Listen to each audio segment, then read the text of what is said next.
All right, future CPAs, let's talk about the flow of costs. And I know what you're probably thinking, journal entries, T accounts, ugh, but forget the boring lecture. Today we're framing this as a quest, a critical mission you have to master to conquer your exams and, absolutely ace the LSCPA. So let's dive right in. Every good quest needs a map, right? Well, this flowchart, this is ours. I know it looks a little busy, but just focus on the basic path. You can see how everything flows from manufacturing costs through inventories like work in process and finished goods, and finally ends up at cost of goods sold. This is the exact path we're going to follow, step by step to victory. So, get ready, get in the zone. It's time to start. You ready to level up? Okay, our quest kicks off at level 1, gathering resources.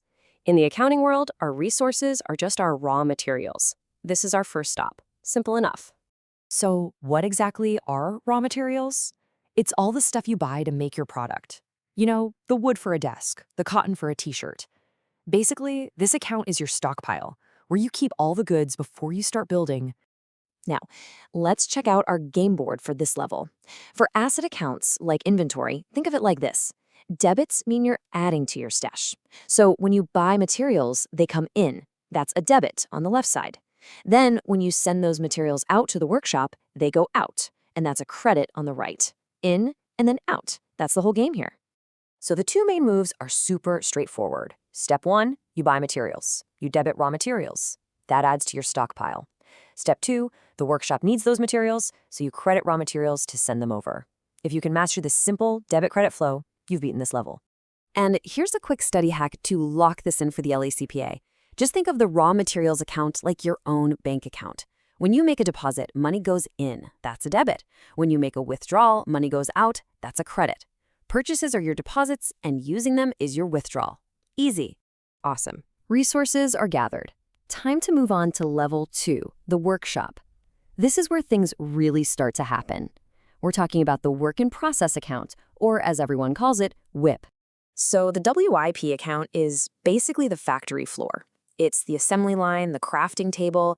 It's where we take all our raw materials, add some skilled labor, and throw in a bit of factory overhead. Things like electricity and rent, to turn all that basic stuff into an actual product. And this is the handoff. It's perfect. The materials we just sent out from our stockpile are now being received in here as a debit. And right below it, you see direct labor costs coming in too. Costs literally flow out of one place and become an input, a debit, in the next. It's all one big connected chain. The main thing to get here is that 3 key costs get loaded into WIP. First, we debit WIP for the direct materials we use. Then we debit it again for the direct labor costs, and finally, we debit it a third time for a piece of the factory's manufacturing overhead. Getting all 3 of these in is absolutely crucial for an accurate product cost. Here's a pro tip for you. Think of WIP as a cost magnet. Seriously, if a cost has anything to do with actually making the product on the factory floor, it's pretty much guaranteed to get sucked in here as a debit. Materials, labor, overhead, everything sticks to the WIP magnet. All right, the product is built. Time for level 3, the armory. This is where we store all our completed items, all polished and ready to go. In accounting terms, this is our finished goods account. Level cleared! As soon as a job is finished, we add up its total cost. Now, just follow the arrow. We take all those materials, labor, and overhead costs we've been tracking, and we transfer the whole amount out of the workshop and into our armory, the finished goods inventory.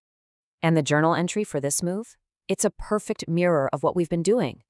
To get the cost out of the workshop, we credit WIP. To get that cost into the armory, we debit finished goods. One account gives, the other receives. See? It's a really logical flow. Okay, we've gathered our resources, we've built the product, and we've stored it. There's only one thing left to do. It's time to face the final boss, the sale. This brings us to the cost of goods sold account, or COGS. And here we are, the final move of our quest. When a customer actually buys our product, its cost has to make one last trip, out of the finished goods armory, which is a credit, and into the cost of goods sold account, which is the debit. This is what finally becomes an expense on the income statement. Okay, final pop quiz before you claim your victory. You're at the finish line. A customer just bought your amazing product. What's the 2-part journal entry to get its cost to its final destination? Think about the flow we just went through. Yes, you got it. The cost moves out of finished goods, so that's a credit. It moves into cost of goods sold, so that's a debit. Quest complete. GG. Well played. And that, my friends, is a victory. You have successfully navigated the entire flow of costs. Now for the best part of any quest, the loot. Let's collect our rewards. Here are your LECPA cheat codes. First, just remember, debits always move costs forward on the path. Second, WIP is the cost magnet. Third, those last two transfers, they're mirror images of each other. And finally, and this is a classic exam trick, so listen up, a sale always has two journal entries, one for the revenue you earned and one for the cost of goods sold. Don't forget that second one. And let's do a super fast bullet review of the whole quest. Raw materials, buy and store. Work in process, build. Finished goods, store the completed items. Cost of goods sold, record the cost after the sale. And that's it. That's the entire journey. You've totally got this.